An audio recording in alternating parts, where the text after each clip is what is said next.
जय शिवराय मित्रांनो, आता राज्यातील सर्व प्रकारच्या शासकीय कागदपत्रावरती आईचं नाव लावणं बंधनकारक करण्यात आलेलं आहे। याच्या संदर्भातील एक महत्त्वाचा असा जी.आर. 14 मार्च 2024 रोजी निर्गमित करण्यात आलेला आहे, ज्याच्यामुळे शैक्षणिक कागदपत्र असतील, महसुली दस्तावेज असतील किंवा इतर काही शासकीय कागदपत्र असतील, अशा सर्व कागदपत्रावरती 1 मे 2024 नंतर जन्माला आलेल्या व्यक्तीला, मुलाला त्याचं आईचं नाव लावणं बंधनकारक करण्यात आलेलं आहे। सर्व प्रकारच्या कागदपत्रावरती आता बाय डिफॉल्ट आईचं नाव लावलं जाणार आहे।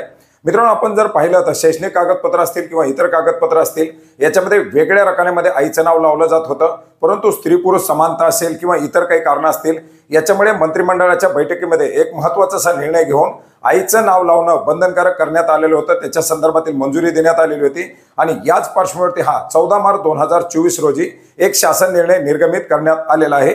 सर्व शासकीय दस्तावेजामध्ये आईच्या नावाचा समावेश वेगळ्या स्तंभामध्ये न दर्शविता उमेदवाराचं नाव, आईचं नाव, नंतर वडिलांचं नाव आणि आडनाव अशा स्वरूपामध्ये नोंदवण्याचे बंधनकारक करण्यासाठी या शासन निर्णयाच्या माध्यमातून मान्यता देण्यात आलेली आहे।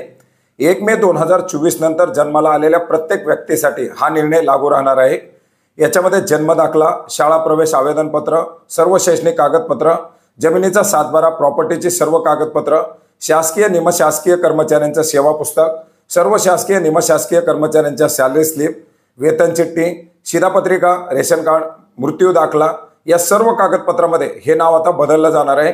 याचप्रमाणे सार्वजनिक आरोग्य विभागाचे जन्म मृत्यू नोंदवही याच्यामध्ये आवश्यक त्या सुधारणा करून नोंद घेण्यासाठी केंद्र शासनाशी विचारविनिमय करून केंद्र शासनाकडून याबाबतचे आदेश प्राप्त झाल्यानंतर जन्म मृत्यू नोंदवहीमध्ये बालकाचे नाव, आईचे नाव, त्यानंतर वडिलांचे नाव आणि आडनाव अशा स्वरूपामध्ये नोंदी करण्यात येणार आहेत।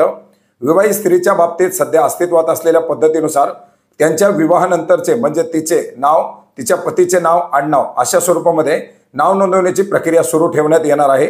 तसेच स्त्रीला विवाहापूर्वीच्या नावाने मालमत्तेच्या दस्तऐवजामध्ये नोंदवण्याची मुभा देखील देण्यात आलेली आहे।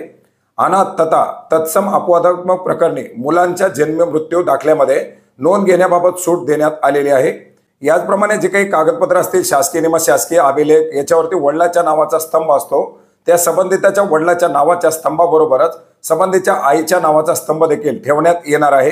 याचप्रमाणे शाळा सोडताना विद्यार्थ्यांचा जो दाखला असेल, त्याच्यामध्ये पूर्ण नाव लिहिल्यानंतर एका रकान्यामध्ये विद्यार्थ्याच्या आईच्या नावाची नोंद करण्यात यावी। त्याचप्रमाणे विद्यार्थ्याला शाळा सोडल्याचा दाखला देताना त्यामध्ये विद्यार्थ्याचे संपूर्ण नाव लिहिल्यानंतर त्याखाली विद्यार्थ्याच्या आईचं नाव लिहिण्यात यावं।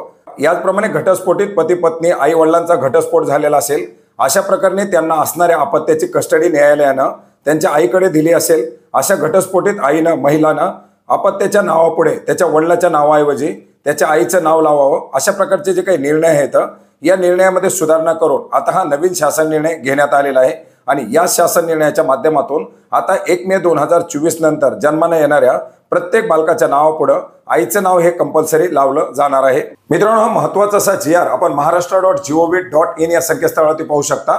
याची लिंक आपल्याला व्हिडिओच्या डिस्क्रिप्शन बॉक्समध्ये सुद्धा मिळेल। धन्यवाद।